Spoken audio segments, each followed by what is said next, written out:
लड़की होना आजकल आम नहीं है। आज भी लड़की होना दुर्भाग्यपूर्ण माना जाता है। बहुत से स्थान और समाज से जहाँ लड़कियों को पढ़ाई नहीं देना कठिनाई का कारण बनता है। इस तरह के सामाजिक भेदभाव और लड़कियों की सामाजिक दृष्टि पर एक लंबी भावुक कहानी लिखी गई है। इस कहानी का प्रमुख किरदार जो निभाता है आरती, उसका नाम है। आरती बचपन से पढ़ने में बहुत कमज़ोर थी। उसका रंग सांवला था, उसका चेहरा कुछ खास नहीं था और उसके दांत भी अच्छे नहीं थे। स्कूल में बच्चे आरती को अक्सर चराते रहते थे क्योंकि उसका चेहरा अच्छा नहीं था। कोई भी आरती का दोस्त बनने के लिए तैयार नहीं था और जब आरती अपने गांव के गलियों से गुजरती थी, बगल में खड़े लोग भी मुंह फेर लेते थे। इससे आरती बहुत दुखी होती थी।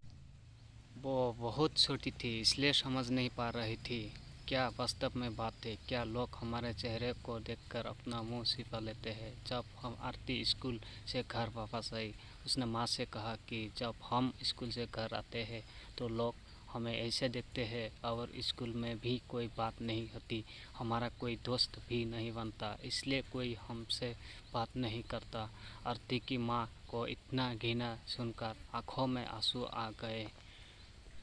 वो रोने लगी, लेकिन अपनी बिटिया को समझा नहीं पाई कि लोग तुमसे इतना घृणा क्यों करते हैं। आरती की माँ बहुत प्यार करती थी, इसलिए गली मोहल्ले में लोग आरती को गाली देते थे तो आरती कड़ी शब्दों में जवाब देती थी। आरती की माँ हर समय अपने कॉलेज के टुकड़े के साथ रहती थी और जो भी बोलती थी उसके बोले में जवाब देती थी। उसके जैसे जैसे लोग बोल रहे थे, आरती ने धीरे धीरे जीवन भर रहने की एक आदत बना ली।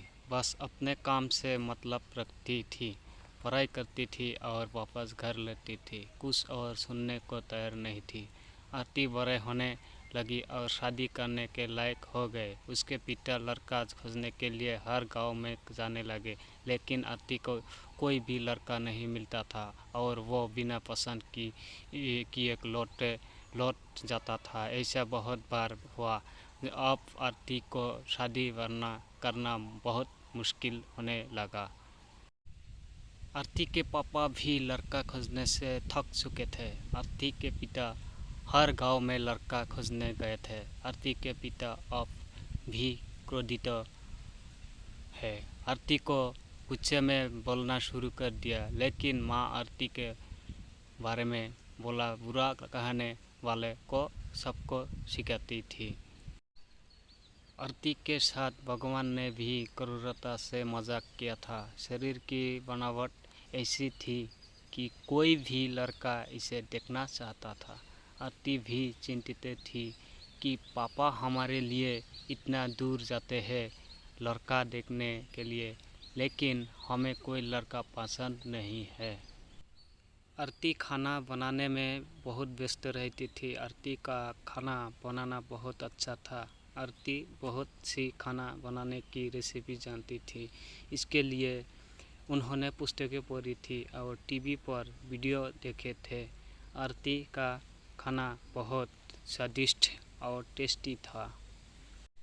उनकी खाना बनाने की कला और स्वादिष्टता की कोई भी तारीफ नहीं करता था, लेकिन हर कोई उनकी तारीफ करता था।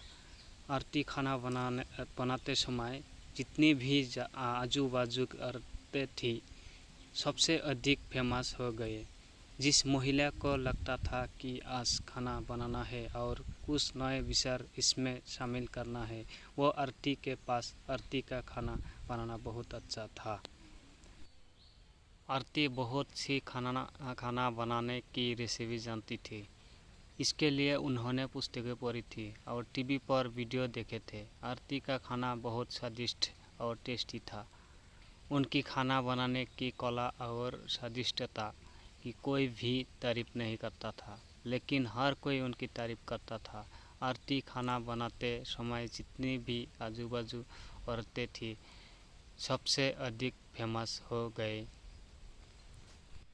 जिस महिला को लगता था कि आज खाना बनाना है और कुछ नए विचार इसमें शामिल करना है, वो आरती के पास में आकर जानकारी प्राप्त की।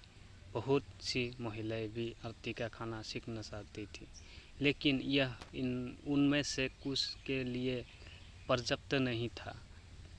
आरती का टाइमिंग जादू ऐसा था कि कोई भी इस कला को सीख नहीं पाया। तो कैसे हुआ दोस्तों, ये मेरा ये कहानी आरती का हिस्टोरी। अगर अच्छा लगा तो लाइक करना, वीडियो को लाइक करना, शेयर करना और कमेंट करके बोलना कि अच्छा हुआ या बुरा हुआ। अगर बुरा हुआ, अगर किसी में भी कोई गलत है स्पेलिंग का या लैंग्वेज का अगर गलत है तो बोलना कि नेक्स्ट टाइम और इससे भी अच्छा करके मैं वीडियो आप लोगों के लिए बनाऊंगा। और मेरे चैनल को सब्सक्राइब करना, amar.com मेरा चैनल का नाम है, इसको सब्सक्राइब करो और नेक्स्ट टाइम वीडियो जब अपलोड करूँ आप लोगों के पास पहुंच सके। तो अब तक के लिए इतना ही है। आप लोगों को मेरे वीडियो देखने के लिए बहुत बहुत शुक्रिया। तो thank you so much, good bye.